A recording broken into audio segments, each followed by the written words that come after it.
commerce. Lots of chambers have joined in with this coalition as we approach the election this fall.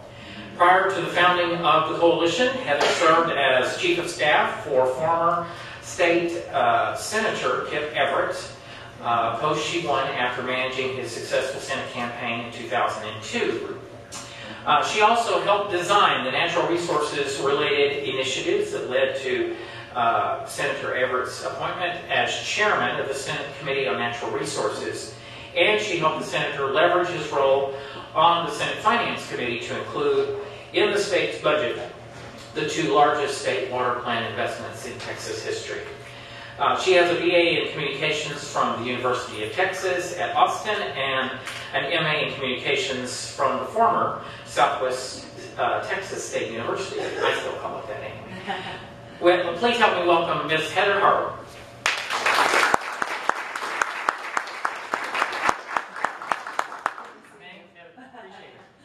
If y'all can hear me okay, I would prefer to not stand behind the podium.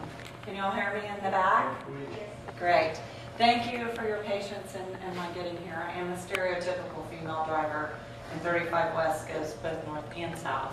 Why would 35 West go north and south? It's 35 West. So I went north. But I eventually made it, and I appreciate your patience, and you all live in a beautiful community. I've never been over here. Vibrant, growing, exciting, and I'm thrilled to be able to tell you about something exciting going on in our state. And something that's really exciting for H2O for Texas.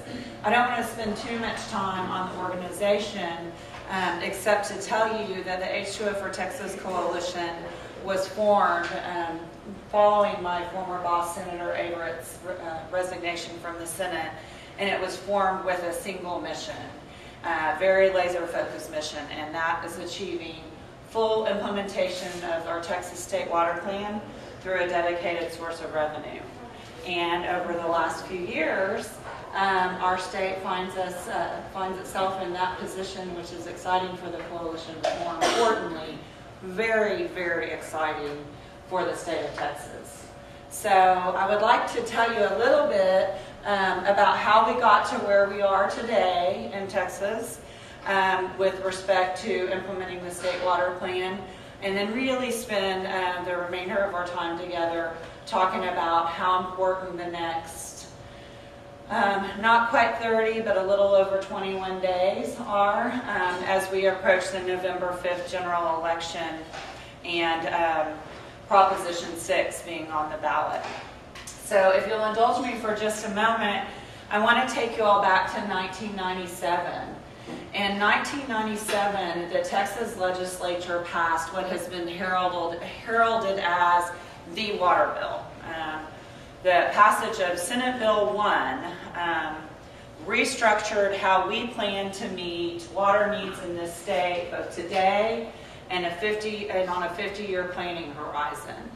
And the bill provided that we would create 16 regional water planning groups throughout the state, and at a regional, local level, those 16 regional water planning groups would look at available supply, but current supply and deficits going into the future, and would come up with water management strategies to meet the needs of Texans in those respective regions on, again, a 50-year planning horizon.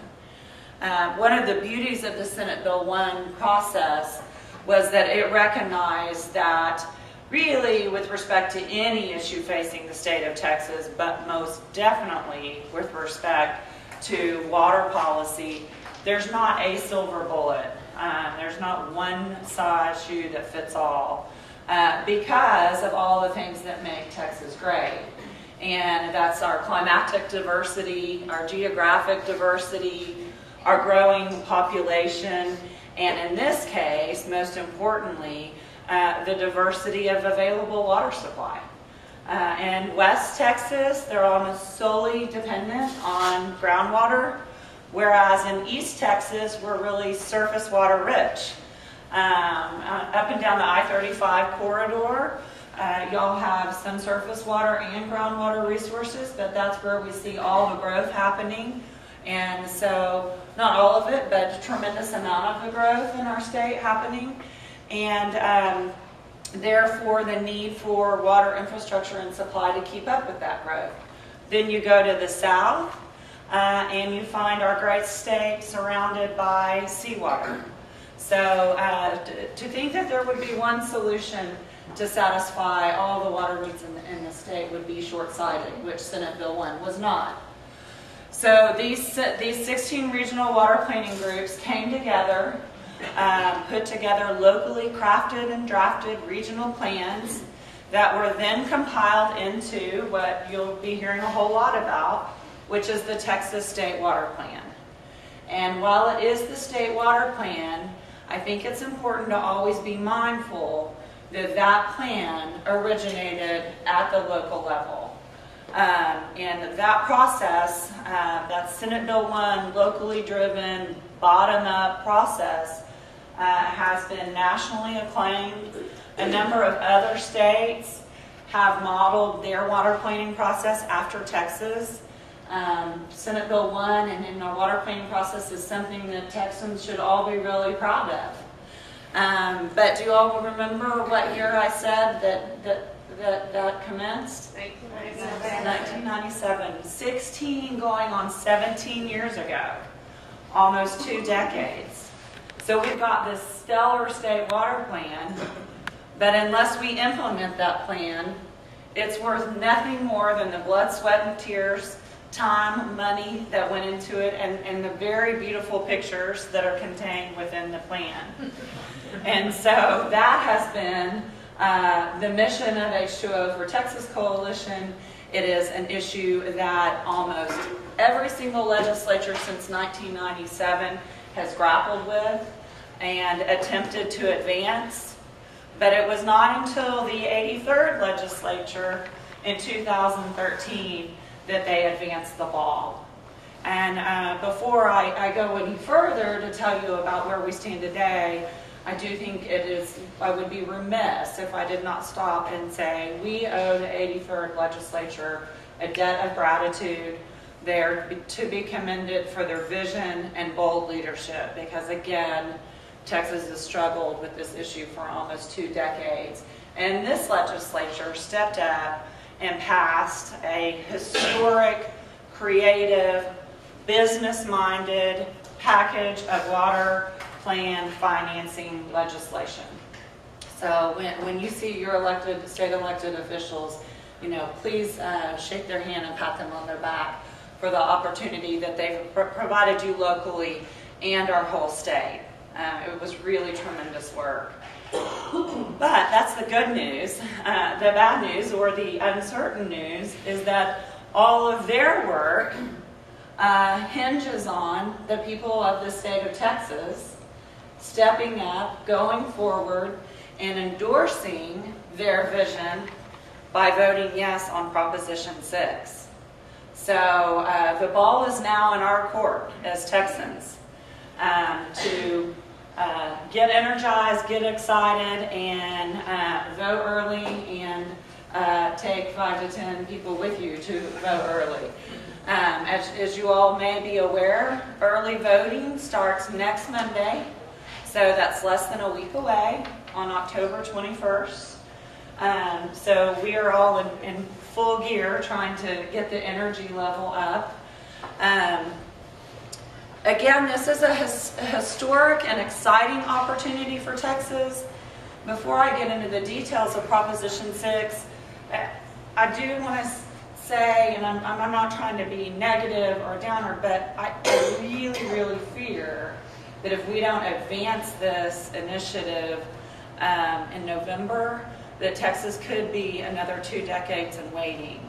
And I believe that we can probably all agree, after suffering through the drought of 2011, which was the worst single-year drought in the history of our state, and although it's been raining, which is much welcome, the majority of our state continues to suffer from drought.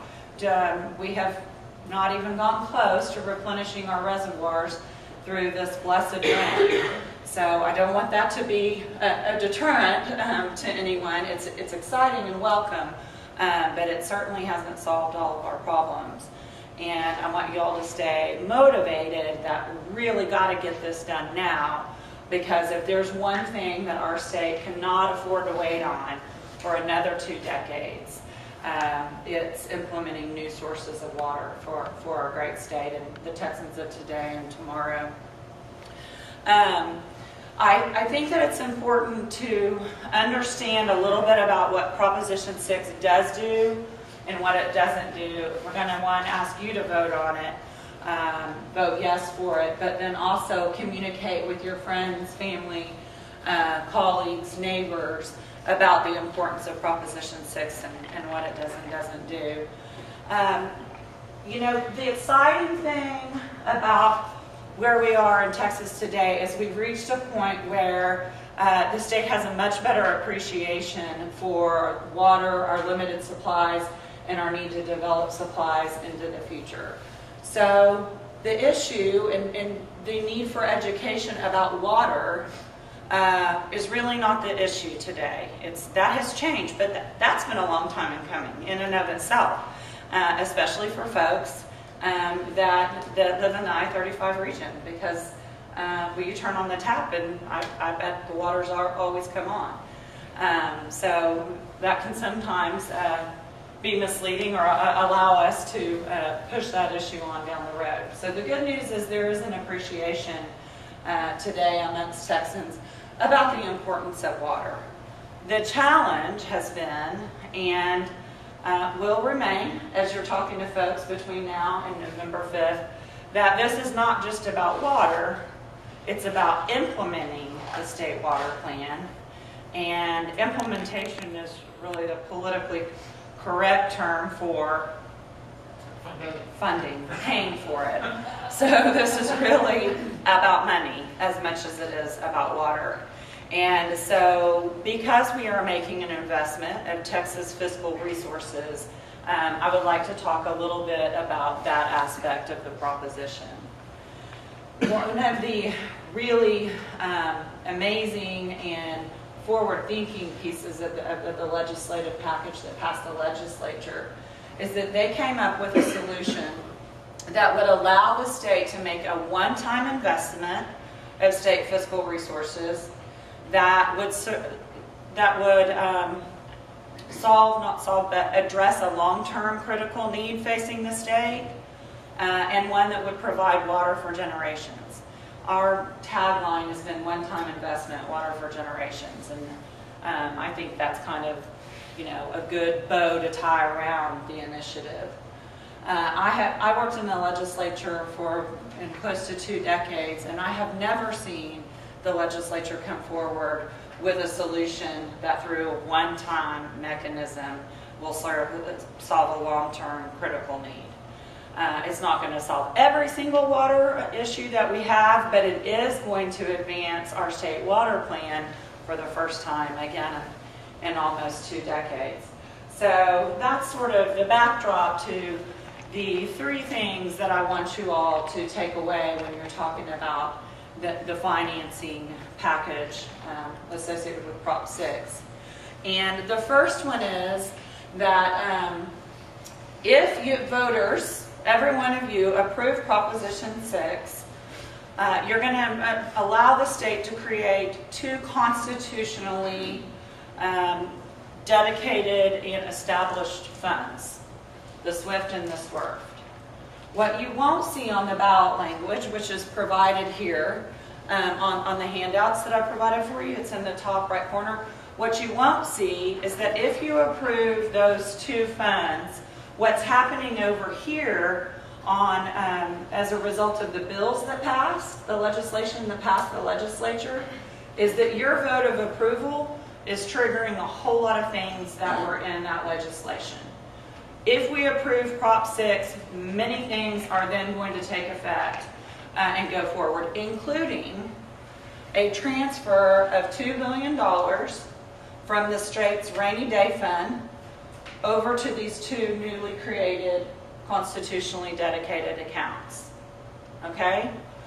And those dollars will be used to, one, provide low-interest loans. Loans, loans, loans, loans, not grants. There is a statutory prohibition on using these funds for grants. Those low-interest loans, that's point number one, may only be issued to political subdivisions of the state. That's number two. Political subdivisions of the state, such as cities, wholesale water providers, river authorities, and other similarly structured public entities. Okay? Loans to political subdivisions of the state. And three, they may only be issued, those loans to political subdivisions of the state, for projects identified in the state water plan. As I alluded to earlier, we have a number of other water issues facing the state, and I certainly don't mean to minimize those. We will continue to work on those, but I also don't want to suggest that this mechanism and this initiative is going to fund every one of those issues. It's not. It's going to help us advance the state water plan, which I would say is at the very top of our water priorities. One of the things that we know from polling that's important to voters with respect to this issue is knowing that those funds, which will be issued in the form of loans to subdivisions, yeah, like cities. Three, only for Projects in the plan. yes, sir. What we know is that voters want an assurance that those funds cannot be swept, if you will, and used for another purpose facing the state, all of which are important. That's really important to voters, both about the use of our state fiscal resources, but also our federal fiscal resources. And so what I want you to know is that having these funds constitutionally dedicated and that transfer going into constitutionally created accounts is the safeguard on those dollars. Having that constitutional protection is the ultimate safeguard of those dollars. So that's really good news and something we want to make sure voters have confidence about. The other thing that I think it's important to remember is that this will not raise taxes or fees. This is a transfer of funds that are currently held in one state account over to another that will be managed on a revolving basis to issue projects, loans for projects over time. And once those loans are repaid, they'll be recycled and loaned out for yet another project, which is why the $2 billion investment coupled with the $6 billion in bonding authority that the voters approved in 2011 will allow us to, over time, finance $27 billion in need, which has been identified by the local project providers as the financial assistance that they need for implementing the projects that are included in the state plan. So I guess to sum all of that up, I want you all to know this is a very fiscally conservative approach to advancing the state water plan. The fact that our rainy day fund is at an all-time surplus, which is a result of the booming oil and gas industry in our state, which is great for the state, is what allows us to advance this initiative without having to raise taxes or fees. So we've really had the planets align with the rainy day fund being flush, great leadership in the legislature, and that daily reminder of the importance of the issue by virtue of the drought. So again, exciting and critical, but we cannot let this opportunity slip through our hands. I've got one closing comment, and then I'd love to answer questions.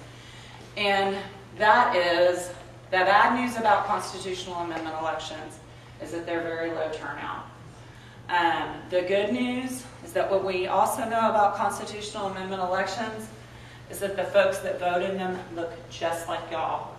They are civic-minded, educated voters that care about their communities. So I have spent the majority of my time over the last 3 months talking to chambers because you all are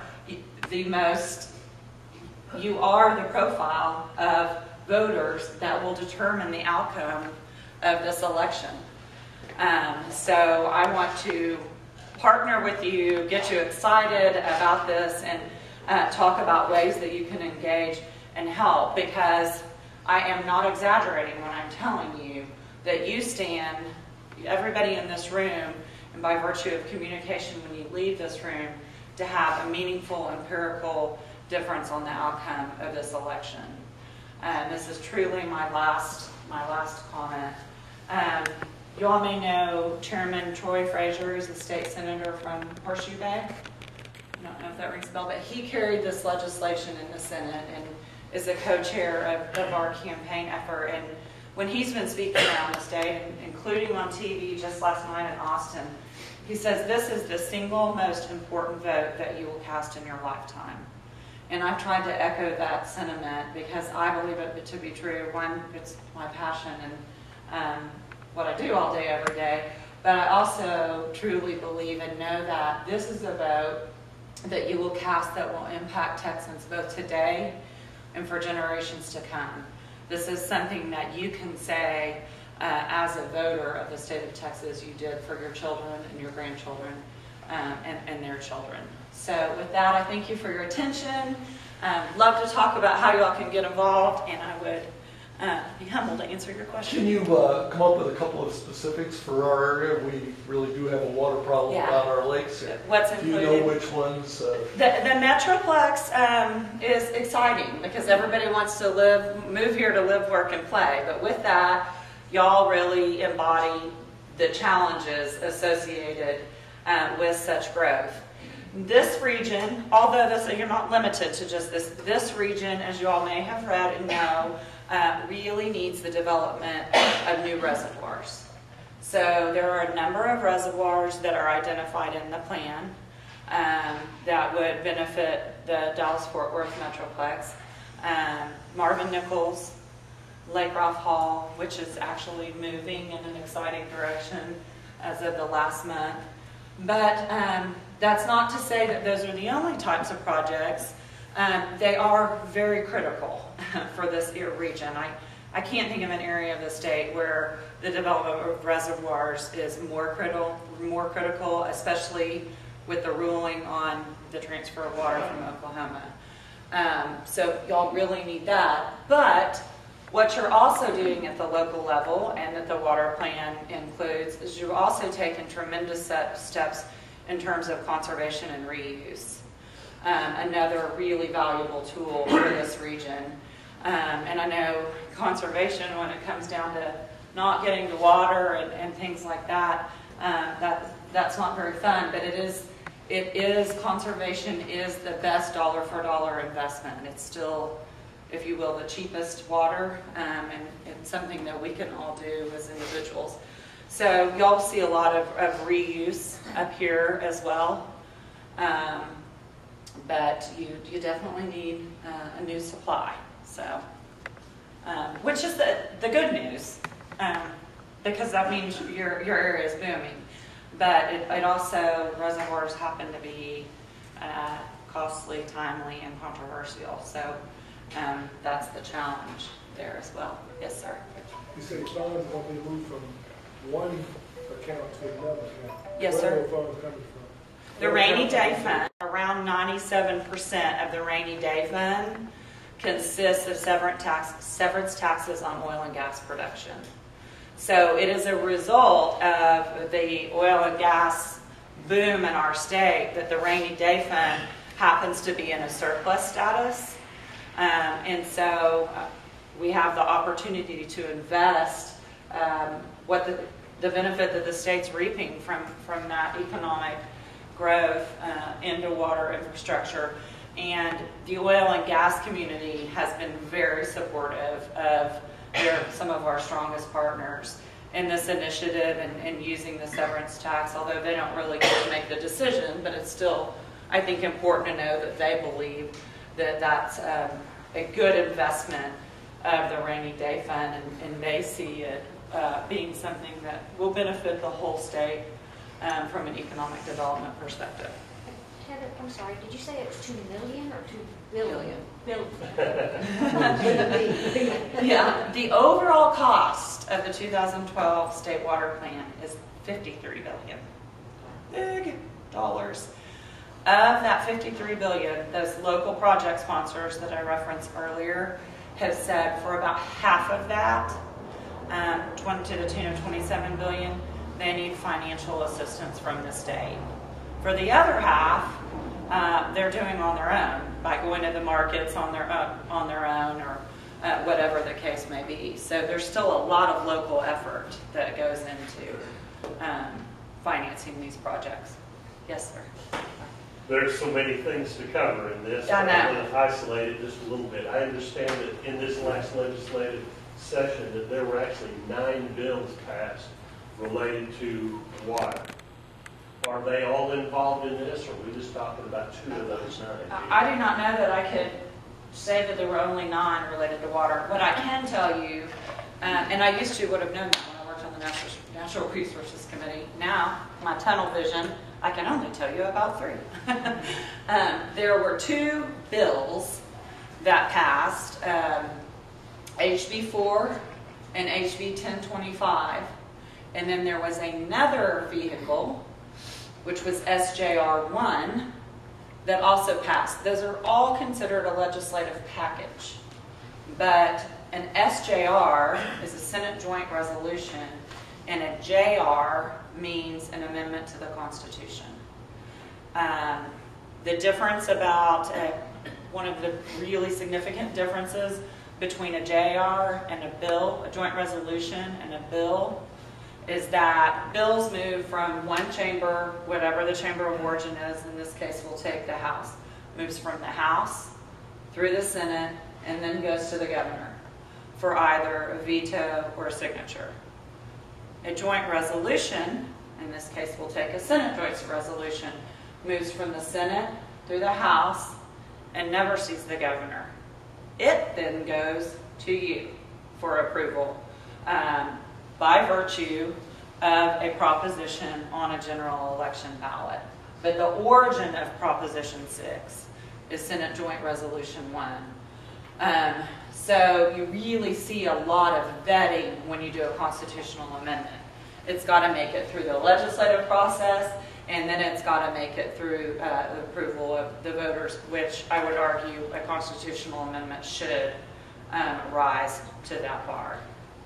My follow-up to that would have to do with the oil and gas industry's response to this, because in the past, to oversimplify, where you have a surplus of water in another region, in Texas, they make water available, for example, down in the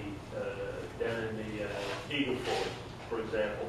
There's not sufficient water down there, so water is actually transferred there. Now you have 16 regions.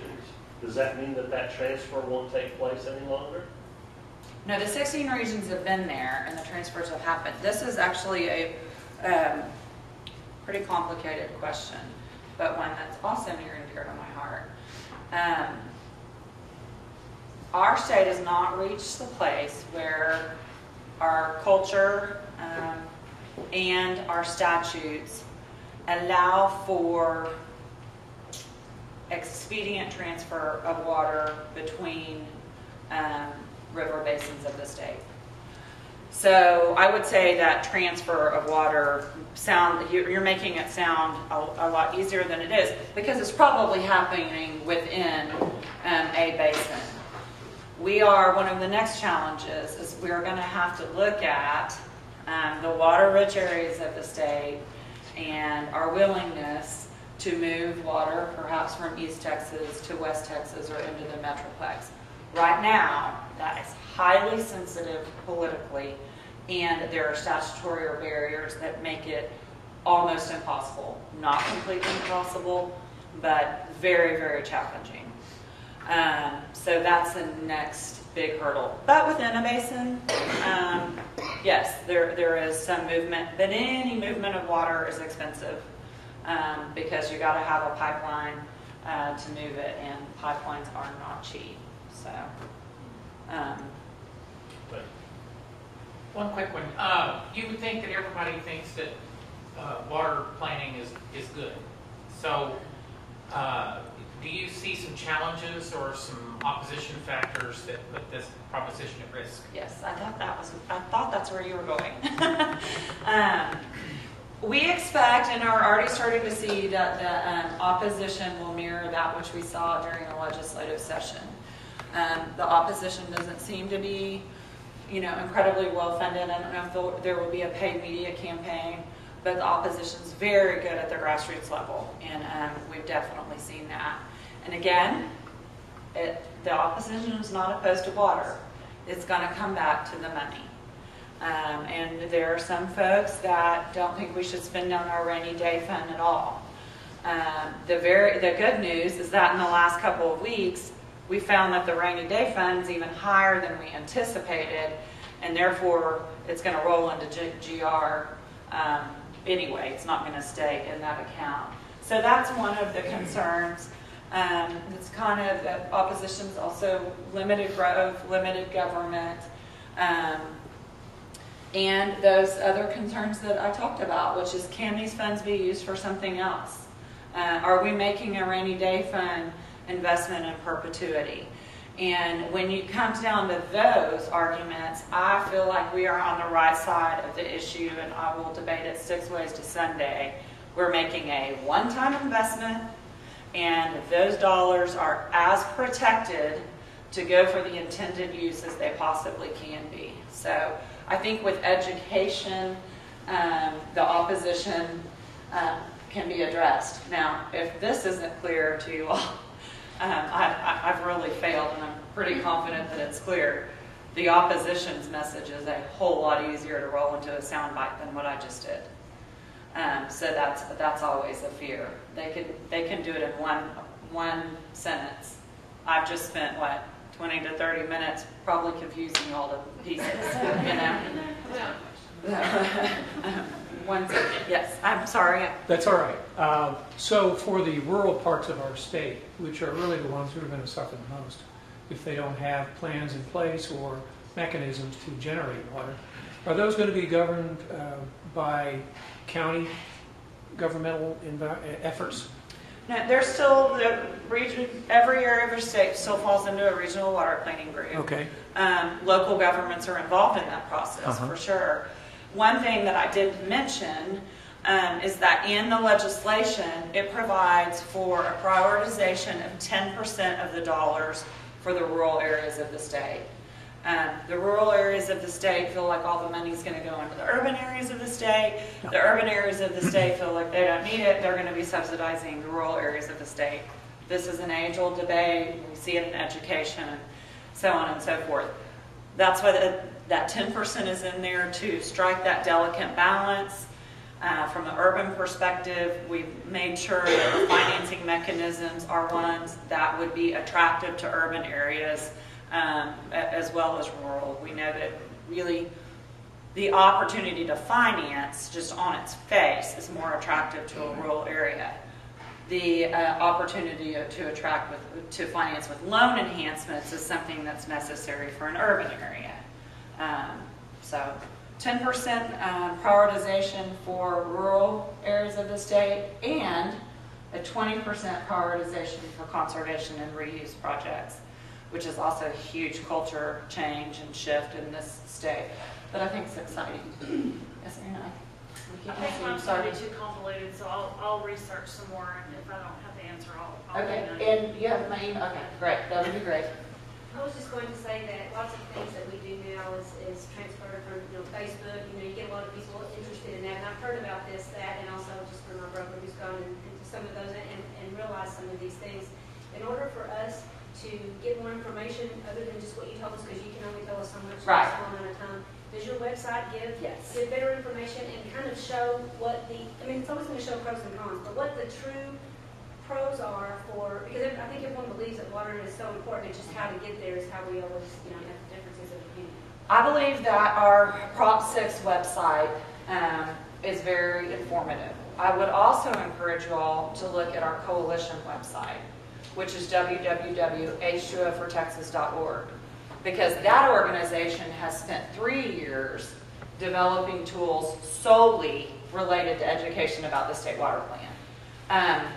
So you get a bigger picture on the coalition website, and then you're going to get a more Prop 6 focused set of information on the website that's in front of you.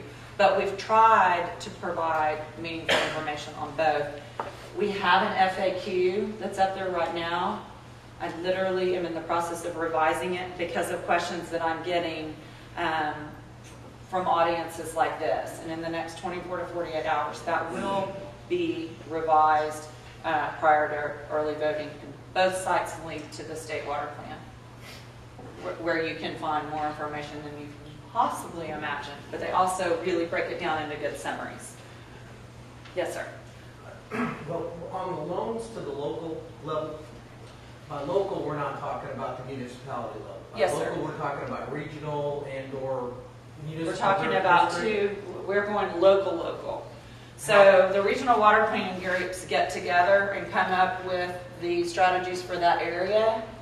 But then the project sponsors within each region are the ones that have to step forward and pay, such as a municipality. The other thing that's important is no city, no project sponsor is required to borrow from the state. In order for this to take effect, they have to apply for a loan from the state because they deem that to be the best financial tool available to them. There are some areas that will be like, we can do better on the open market or, whatever the case. It is totally locally driven. In terms of planning. Well, there's a follow-up. Okay. I'm going to ask you on that, because correct me if I tried to list. That's all right. $2 billion going from rainy day into this account. Yes. $6 billion already there through other funding. Bonds. So we have $9 billion. You said it was going to return actually $27 billion worth of projects. Mm-hmm. That's either a hellacious interest rate, or how long are they going to have to repay that? Okay.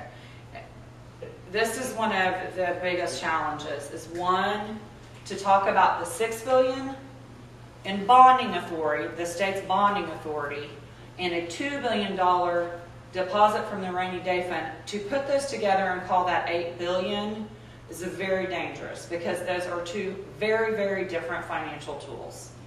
Those pots of money look completely different. As y'all know, the media likes to call it $8 billion. And that's just confusing, and it's misrepresentation. They're two very different financial tools, but two very important financial tools. There are lots of caveats that go into making those two tools work together to finance $27 billion in project. The first one is we're not going to do it all overnight. This is a 50-year plan. We're going to issue some loans now. And then over time they will be repaid back. We have seen through the appropriations that have been made in the past that the project sponsors are also paying back earlier than we anticipated. They may have a 10-year deferral, but they're paying back closer to on a 5-year cycle. So one, the funds are recycled through the loans that are repaid. The rate is great. You're borrowing under the good faith and credit of the state. It's a fantastic rate. And on top of that, one of the things that the $2 billion affords is an even lower rate that allows the state to buy down the rate even further. So it's a fantastic rate. That is, the huge value of the bonds is borrowing under the good faith and credit of the state. The other thing that makes this work, and again, we are in the technical weeds now, but you asked,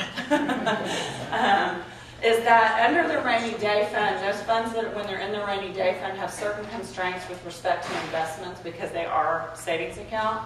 By freeing those funds up and putting them over in these two new accounts, all financial projections suggest that of the portion of those dollars that the state chooses to invest, they will generate a higher return than they are on the investments that are currently being made through the rainy day fund. So some of that will be invested and generate money. So it is a model that is as long as this room and very, very complicated. All right, we have time for one more question. Mike, Well, just in summary, so we have the election coming up. I just want to make sure that we understand what we're exactly voting for. So to vote to pass this is just to authorize them to fund that $2 billion out of the rainy day fund for these projects, which you've kind of described as creating new sources and improving current sources of water.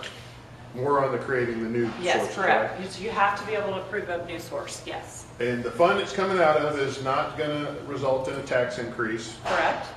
And the other point that I was hoping you would make that I've been worried about is if we don't start now, we're going to pay for it anyway because you're going to be paying more for your water and then more in taxes because we're going to have to create these new sources anyway. That's absolutely So correct. if we can do it with a rainy day fund without having to do those things now, I see that as a good thing. That's just my opinion. But we may still get hit with increased taxes and increased water rates later if we can't keep up with the population explosion that we're seeing. We don't have a choice when it comes to water. We have to have it. Therefore, we have to develop new supplies or, build walls with nobody else moving into our state. I mean, that's just not it. Which has been proposed. So, nobody has asked me what you can do. You were going there, what you can do to help. Are y'all excited to help now? Okay. Vote. Vote and take 5 to 20 to 50 people with you, seriously. This region and the Harris County, Houston region determined this election in 2011. I mean, it is such a low turnout. We didn't quite hit 700,000 voters in 2011 in a state this large. So I am not kidding when I say what you do here locally has an empirical outcome on the election. So vote and take 5 to 10 people with you. If you're social media folks, to 20 to 30. If you're social media folks, please like our Facebook page. It's featured here. If you Twitter, please follow us on Twitter as well. How many people in here are social media? Okay, then I'm going to say this. I cannot get takers on this. And this is something low budget that you can do to help. We've recently circulated, posted on our Facebook page, a way for you to change your picture, your Facebook profile, to show Prop 6 yes. And we're just asking for it for like 2 to 3 weeks to not use your picture. And do that. That is like, I didn't go that long with one profile. that is like free advertising that can go viral. We tell you exactly how to do it. And I'm having I've gotten a few takers. It's really been staying up here with my college roommates, getting them to do it over the last 3 days. So if y'all can help that take off, that would be great. And the other thing that you can do is sign up for our email distribution list. If you have business cards or write your email address down, our most effective means of communication remains our email list. And That's a great segment. would love, that's my old boss used to say, if you leave a political event with a bumper sticker, put it on your card, you've made a $25 donation to the campaign. I'm going to tell you, if you give me your business card, you made a $50 contribution. So, You're just going to be amazed at the gift we have stop for you. it. We collected all the business cards of everybody that's here today. Thank you. Thank you. And then we also I mean, have... we're going on Facebook.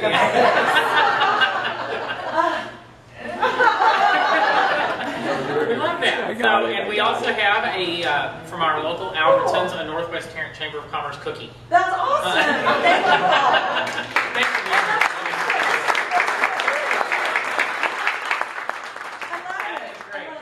We appreciate, Heather, you being here, and we'd also like to point out that your board of directors, the Northwest Tarrant Chamber of Commerce Board of Directors, has actually passed a resolution in support of Proposition 6 on your behalf. So we encourage you to go to the polls and vote for Proposition 6 and follow your board's lead.